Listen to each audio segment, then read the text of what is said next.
Imagine this. It's the middle of the night and you're standing on an edge. Below you, the water isn't just dark, it's alive. And it's designed to kill you. We're talking about water temperatures that hover around 50 degrees Fahrenheit.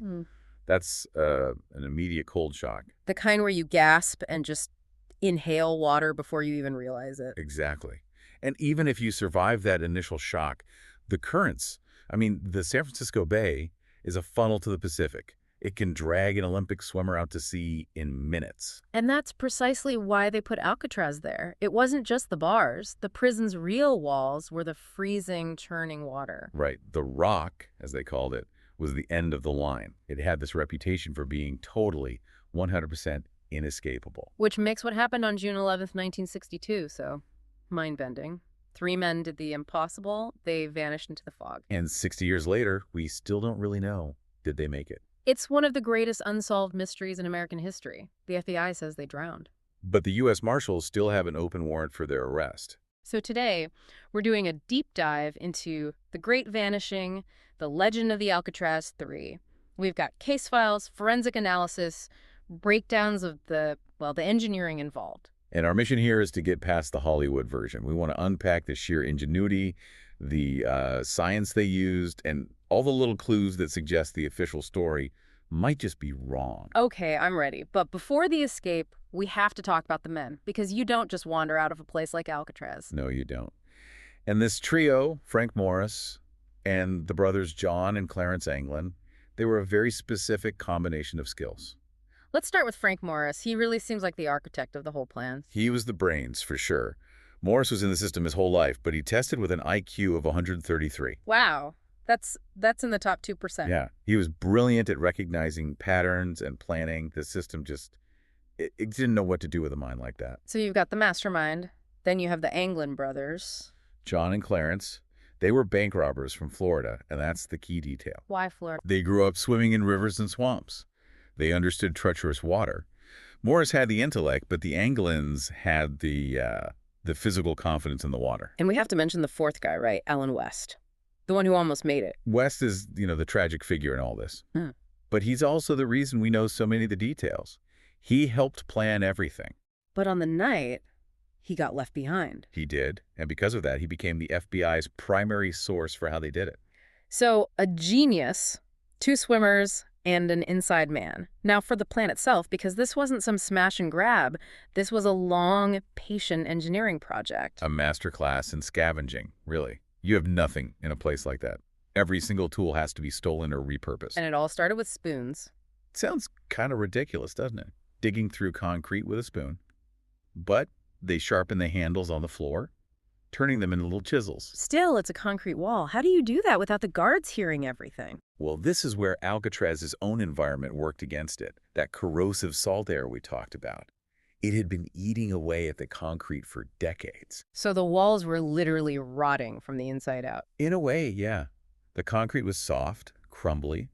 They could wet it and slowly chip away at the area around the ventilation grills in their cells. But the noise, a guard walking by would have to hear that. This is where Morris's planning was just brilliant. Alcatraz had a music hour in the evenings. Morris played the accordion. Of course he did. He'd play it loudly while the others were digging. The sound of the music hour completely masked the chipping. It was perfect cover. Okay, so you have a hole in the wall. You can't just hang a poster over that. No, they did something way smarter. They built fake grills out of painted cardboard. To a guard doing a quick check, the wall looked perfectly solid. Unbelievable. But what about the night counts? Guards are looking for bodies in beds. This is maybe the most famous part, the dummy heads. Right. Not just pillows. They sculpted actual realistic heads. It was like some kind of macabre art project. They made a paste from soap, toothpaste, and toilet paper. And the hair was real. Real human hair, yeah. Mm-hmm. They swept it up from the prison barbershop floor and glued it on, strand by strand. They even painted them with flesh tones from an art kit. So a guard peeking in at 3 a.m. just sees what looks like a sleeping man. And keeps on walking. It worked. It bought them a crucial 8-hour head start. But getting out of the cell is only step 1. They still have to cross that deadly water. Which brings us to the raft. The raft is the most impressive piece of engineering in the whole story. It wasn't just a few logs tied together. They made it out of raincoats. Over 50 of them. Standard issue rubberized raincoats they collected over months. But how do you stitch them together without creating leaks? The needle holes would let the air out. You don't stitch them, you vulcanize them. You what? You use heat to fuse the rubber together. In the utility corridors behind the cells, there were hot steam pipes for the prison's heating. No way. Yes. They pressed the seams of the raincoats against those hot pipes, melting the rubber just enough to create a perfect, watertight seal. They essentially built a factory on top of their cell block. And they inflated this thing with an accordion. Well, a concertina, which is similar, they converted it into a bellows to pump air into the raft. The level of planning is just staggering. All right, let's go to the night itself. June 11th, 1962. It's late. The dummy heads are in the beds. Morris and the Anglins slip through the holes into the utility corridor. And this is where Alan West gets stuck. Yeah, his fake grill, the one he put back in the wall, it had hardened. He couldn't get it out. He was literally trapped. So Morris and the Anglins just had to leave him. They had no choice. By the time he finally managed to break through, they were gone. They had already climbed 30 feet of plumbing pipes up to the roof. From there, they slid 50 feet down a bakery smokestack, somehow avoided the guard towers, and made it to the shore. They inflated the raft, pushed off into the fog around 10 p.m., and vanished. The next morning, a guard tries to wake Frank Morris, taps the head. And it rolls right onto the floor. The alarm goes up, the biggest manhunt in the area's history kicks off, but they're long gone.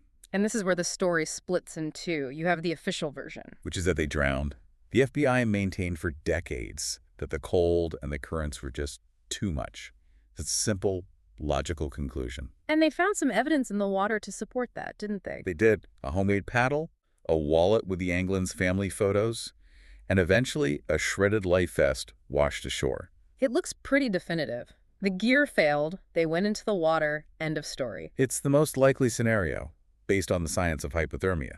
Without a wetsuit, you have maybe 2 hours before you're done. But, and it's a huge but, no bodies were ever found. Ever. Which is strange. The San Francisco Bay almost always gives up its dead. But in this case, nothing. And that's where the other reality begins, the clues that suggest they survived. Like the Brazil photo. Right. A photo turns up years later, supposedly taken in Brazil in 1975. And it shows two men who look an awful lot like older versions of John and Clarence Anglin. Has anyone analyzed it? Oh yeah. Modern forensic experts have said it's highly likely to be them based on facial structure. And Brazil at the time was a known haven for fugitives. Then you have the family stories, the Christmas cards. For years, the Anglin family claimed they received Christmas cards signed by the brothers and their mother. This is the detail that gets me. She received a bouquet of flowers anonymously every Mother's Day until she died. Who does that? Who keeps that up if they're dead? Exactly. And then, much more recently, the 2013 letter. This one is wild. A letter shows up at a San Francisco police station. And it starts with the line, "My name is Frank Morris." What did it say? The author claimed he was 83, dying of cancer, and that they had all made it that night, but barely. He said the Anglins had died a few years earlier. He offered to turn himself in for 1 year of jail time and medical care. Did the FBI do anything? They ran DNA and fingerprint tests on the letter and the envelope. Inconclusive. The sample was too degraded. They couldn't prove it was him, but they couldn't prove it wasn't. It's so frustrating. It's like the universe just refuses to give a straight answer. And it's why the U.S. Marshals officially keep the case open to this day. For them, until there's a body, there are 3 fugitives out there. There's also that final irony to all this. The prison itself. Alcatraz was shut down in 1963. Just 1 year after the escape. Exactly. The official reason was that it was too expensive to run. But you have to believe this escape played a part.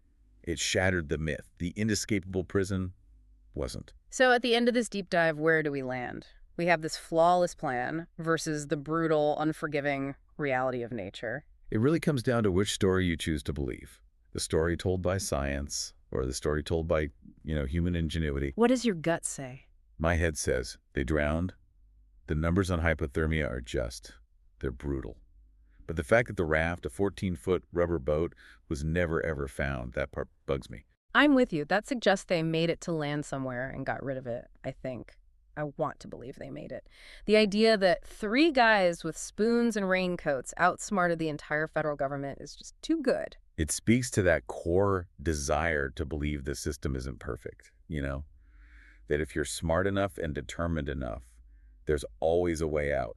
It leaves us with one final thought, doesn't it? Right. We live in this world of total surveillance where we think everything is trackable. But in 1962, three men just stepped off the map and erased themselves. And it makes you wonder, is any cage truly inescapable? Or is security just an illusion we all agree on until someone with a spoon comes along and proves us wrong?